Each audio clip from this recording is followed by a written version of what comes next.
A whole lot is ongoing because if there's anything that gets me excited are developmental sports, be it flag football, be it archery. We've had that on the show, and I'm very delighted that for the first time on the show in 2018, we had Nigerians represented at the Winter Olympics. Remember when we had the bobsled team that came through, and of course Simi Adego, who represented in the skeleton at the Winter Olympics. This time around is the Youth Winter Olympics, and what an outing it has turned out to be. For the first time, an African nation will be represented in South Korea at the Youth Winter Olympics in curling. Yes, we do have a bunch of these young stars, and we caught up with them. This was their thoughts.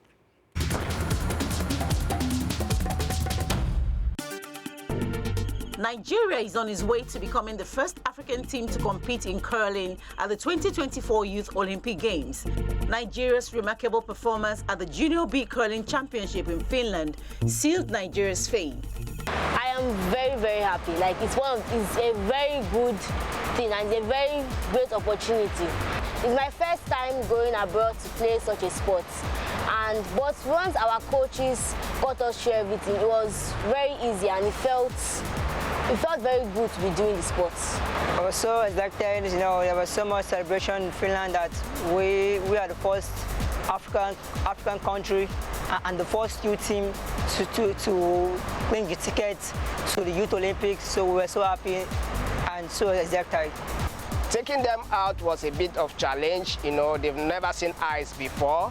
Taking them to Italy to train, from there to Finland. We were able to train them, focus on their techniques. The rest, like I always say, is history. We now saw what they could do and what they can do and what they will still do for Africa by clinching the first African ticket for the continent. The federation was established in 2017, and by 2022, over 30 local players were on board. Curling has a Western aesthetic like other winter sports. Due to the sub-Saharan environment, it is difficult to adapt it to Africa, but the Nigerian Curling Federation has found a way that takes advantage of local resources. The technique we use is by teaching them the rudiment on the floor coiling. That is stage 1. Stage 2 is to use the advanced coiling rings, which is also fabricated as well. Then the stage 3 is to take them to ice. Then during the training back home here in Nigeria, they do the physical, then the pushing and the stretching, then how to sweep as well with the broom. Daniel Damola, president of the Nigeria Curling Federation, expressed his happiness but emphasized the importance of funding to ensure that the nation has a successful trip to Gangwon.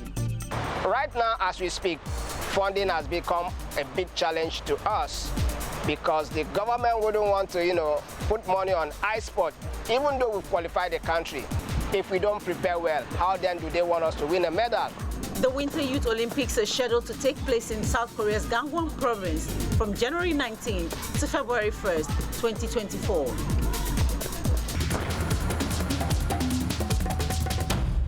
'81 events in 7 sports, 15 disciplines, and we have Nigeria participating for the first time at the Youth Olympics, Winter Olympics, I beg your pardon. I think all hands should be on deck here. Not because of Daniel Damola, the president of Curling Federation, but because of those children who was decided this is the sports they want to do. Encourage them. I find that sports really special. I always see really grown men are doing the sports, but to just have this bunch of people, and the crazy thing about it, Koik, is the fact that you can't practice in Nigeria. So it is quite expensive. All of it. Some of it you can't hear. No, we're talking, it's warm-up. What you are doing is warm-up, Mike. You need to get on ice to do it. And you have to travel for that to happen, Koik. Yeah, I mean, I think someone told me many years ago. It was actually a Caucasian who told me, if you don't want black people to know how to do something, don't teach a Nigerian. I thought it was instrumental. He said he has found some of the most brilliant, most intelligent, most hardworking, most talented people he has ever met of any race have always been Nigerians. And this, for me, is really no surprise. Nigerians doing curling, we all first started with bobsled, we now got into skeleton. Very soon, you start seeing Nigerians doing figure skating. I'm serious. It's just a matter of time. And what we've seen is just that indomitable spirit of wanting to break barriers, new frontiers, new. I mean, this is, between you and me, most of these children, are probably, the only ice they've ever seen was inside the deep freezer. Or maybe in go-slow, being sold in traffic.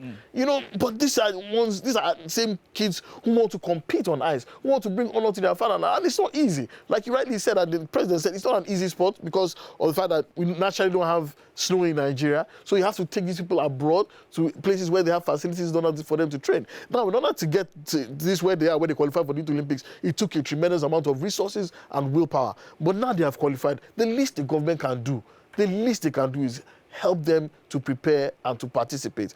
I know it's a tough ask where we have national teams in basketball being withdrawn from championship. These are established sports, not to talk of curling.